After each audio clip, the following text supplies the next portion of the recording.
सेदरी साकिबपुरी में हुआ हिंदू सम्मेलन का आयोजन। धर्म रक्षा और लव जिहाद पर गरजे प्रवक्ता। खाचरोद के ग्राम सेदरी साकिबपुरी में संघ शताब्दी के 100 वर्ष पूर्ण होने पर हिंदू महासंगम का आयोजन किया गया। इस आयोजन में से मंडल के आसपास के गांव की धर्मप्रेमी जनता शामिल हुई।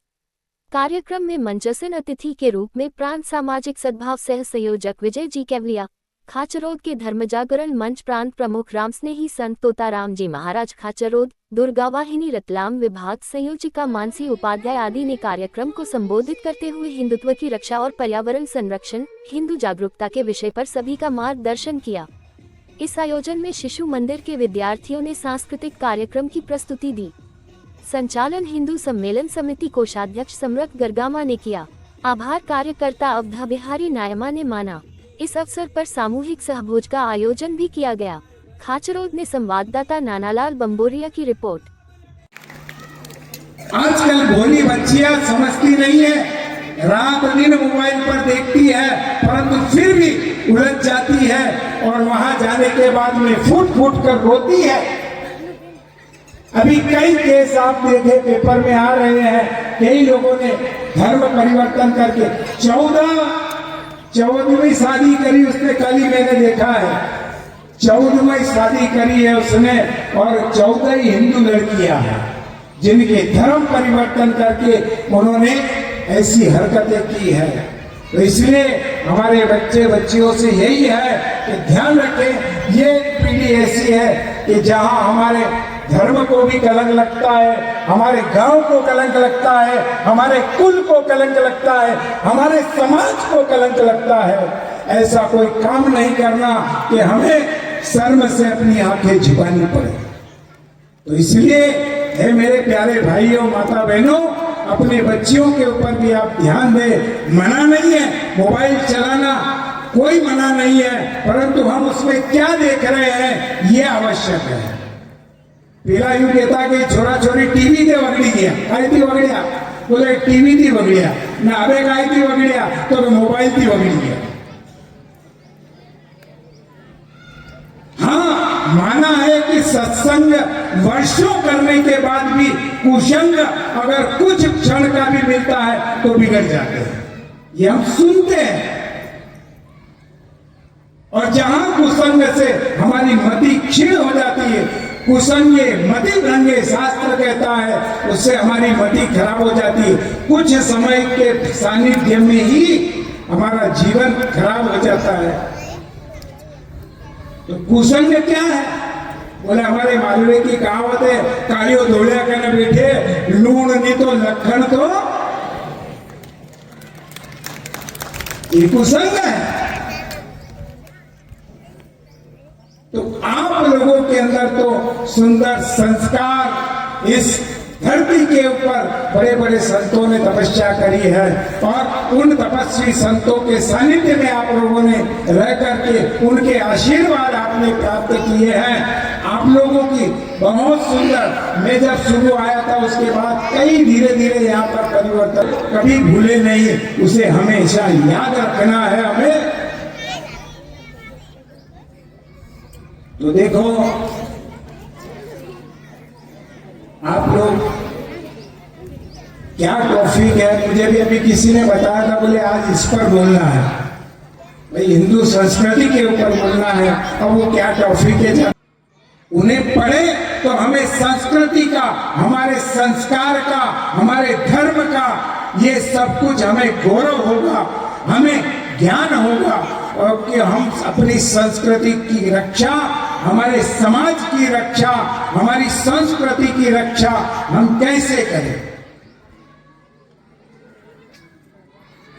तो आप लोगों से भी यही निवेदन है, इन आयोजनों के माध्यम से समस्त नगरवासी, गांववासी सब मिलकर के अपनी एकता का आप लोग परिचय देते हैं, एक साथ मिल करके रहते हैं। कोई भी विधर्मी हमारे यहाँ पर कोई उपद्रव करने की कभी स्वप्न में भी नहीं सोचेगा, कभी भी नहीं। जाल में फंस जाती है तो कैसे उनसे निपटारा किया जाए, कैसे उनको हम ऐसे जालों में ना फंसे। हमारी बहनें हमारे धर्म को बचाए रखें, कैसे हमारी बहनें सुरक्षित रहें।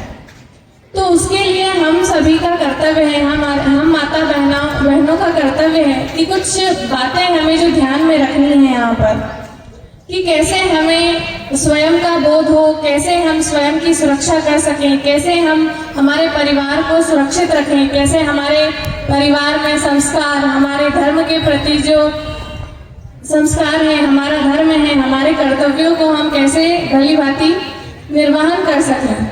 तो आपके बीच में यही मैं बताना चाहूंगी कि हमें सबसे पहले स्व का बोध होना चाहिए, स्वयं का बोध। हम क्या हैं, हमें कैसे अपने आप में उन चीजों को, हमें कैसे अपने आप में वह चीजें निर्मित करनी है, उन चीजों को जागृत करना है कि हमें हमारा बोध रहे कि हम क्या हैं।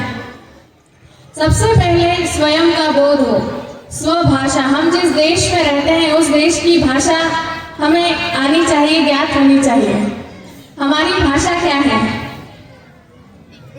आपसे ही मैं ये प्रश्न करना चाहूंगी कि हम जिस देश में रहते हैं हमारी देश की भाषा कौन सी है? यह जो गांव है सेदरी गांव, यहाँ पर लोग सबसे अपनी स्वभाषा का ही में ही वार्तालाप करते हैं, संस्कृत भाषा में। संस्कृत भाषा नहीं बोलते हैं तो हमारी अपनी भाषा है, हम उस भाषा में बात करें। हमारी जो वेशभूषा है वो भारतीयता का दर्शन कराती हो, ऐसी हमारी वेशभूषा हो। हमारा भोजन जो हो भारतीय परंपरागत भोजन हो। एक प्रसंग सुनाती हूँ। भगवान श्री राम ने जब लंका पर विजय प्राप्त कर रहे थे तो लक्ष्मी है वह मुझे स्वर्ग से भी अति प्रिय है। तो हमें यहाँ गर्व होना चाहिए कि जिस भूमि पर हम रहते हैं उस भूमि को हम कैसे संरक्षित करके रखें। और आज का जो समय है, आप लोग सभी देख रहे हैं सोशल मीडिया के माध्यम से, आप सभी के ध्यान में है जो किस प्रकार से विधर्मियों के अलग अलग षड्यंत्र चल रहे हैं हिंदुओं को बांटने का। तो हमें बंटना नहीं है। अगर हम बट गए तो हम बट जाएंगे। अगर हम एकजुट रहेंगे तो हम सभी समस्याओं का जो है सामना एक साथ कर सकेंगे, शक्ति से कर सकेंगे। तो हम कोई आपस में भेदभाव ना करें कि यह छोटा है तो मैं इससे बात नहीं करूंगा, इनको साथ में नहीं बिठाऊंगा। जो भेद है वह भेद को हमें मिटाना है और एक साथ रह करके हमें एकजुट रहना है। यह समरसता का भाव हम सभी के बीच में होना चाहिए। और कुटुंब जो है, केवल कुटुंब यानी एक हमारा परिवार नहीं। हम पहले के समाज जहाँ हम रहते हैं, जो गांव है, मोहल्ला है, गली है, वह पूरा हमारा परिवार है। जिस तरीके से पुराने समय में एक घर में अगर 25 सदस्य हैं तो सभी मिलकर रहते थे, लेकिन आजकल क्या हो गया है कि सब अगर अलग अलग है, 2 बेटे हैं, दोनों अलग अलग रहते हैं, 2 चूल्हे जलते हैं, दोनों अपने अपने घर के मुखिया हैं। पहले के समय में ऐसा नहीं था। घर का मुखिया एक था, घर में चाहे कितने भी सदस्य हो, सबका चूल्हा एक था, एक ही चूल्हे पर बना हुआ भोजन करते थे। तो वैसे ही हमें आज भी एकजुट रहने की आवश्यकता है, क्योंकि अगर हम अलग अलग रहेंगे, हमको तोड़ दिया जाएगा तो हमारा कहीं ना कहीं हमारी संगति बदलना तय है कि कोई विचार में भेद आ जाता है। हम अगर एक रहेंगे तो सुरक्षित रहेंगे। पहले के समय में सभी लोग साथ में भोजन करते थे। आज कोई समय निश्चित नहीं है कि घर का कोई सदस्य कब भोजन कर रहा है। तो हम निश्चित करें कि कम से कम भोजन घर में जितने सदस्य हैं एक साथ भोजन करें। ऐसे अनेकों काम आएंगे जिसमें हमारी भूमिका हमको तय करना पड़ती है। संघ आह्वान करता है, आप सब उसको सफल बनाने में सहयोगी बनते हैं। ऐसे अनेकों काम 1925 से लेकर 2025 तक की ये यात्रा केवल संघ के 100 वर्ष पूर्ण हो गए, केवल इतनी भर नहीं है। तो समाज जागरण के हर क्षेत्र में काम करना, जैसा अभी बहन ने बताया कि पर्यावरण है, कुटुंब प्रबोधन है, हम नाटिका भी देखी, लेकिन आज हम जब देखते हैं ऐसी घटनाएं होती है तो कितने विचलित होते हैं। एक कथानक छोटा सा सुनाता हूँ कि अपनी बिटिया को पढ़ने के लिए बाहर किसी स्थान पर भेजा और उसके आने का निश्चित दिन था कि वो आज आने वाली है। माता पिता बड़े उत्सुकता से इंतजार कर रहे थे।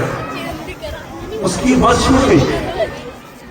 बस छूटने से वो उसने कहा कि मैं रात को रुकूंगी और सुबह पहुंचूंगी, देर रात को जो बस मिलेगी उससे। अब माता पिता कितने बेचैन होते हैं कि जब तक हमारी बेटी अपने घर नहीं आ जाए तब तक उनके मन में चैन नहीं होता। उस बच्ची की इतनी चिंता करने वाले, रात भर जागरण करने वाले माता पिता, उनको छोड़ के जब कोई बच्ची अपने किसी परधर्मी के साथ चली जाती है तो उन माता पिता की क्या स्थिति होती होगी हम सब समझ सकते हैं। इसलिए हमारे घर के संस्कारों की कितनी प्रामाणिकता है, हम अपने बच्चों को कितना अपने संस्कारों में ढाल पाते हैं। और अगर हमने उन सबको मजबूती से खड़ा कर दिया तो कहते हैं कि हमारा सिक्का कहीं भी जाएगा तो वो खड़ा है, चलेगा। और इसलिए अपने बच्चों के संस्कार के लिए जो काम है, अभी जैसा अनेक प्रकार के विषय हमारे सामने आए हैं, उनके संस्कार पे सबसे ज़्यादा ध्यान देने की आवश्यकता है। उनके मन में संस्कार के बाद परिवार समाज के प्रति उनका सोचने का दृष्टिकोण क्या होगा।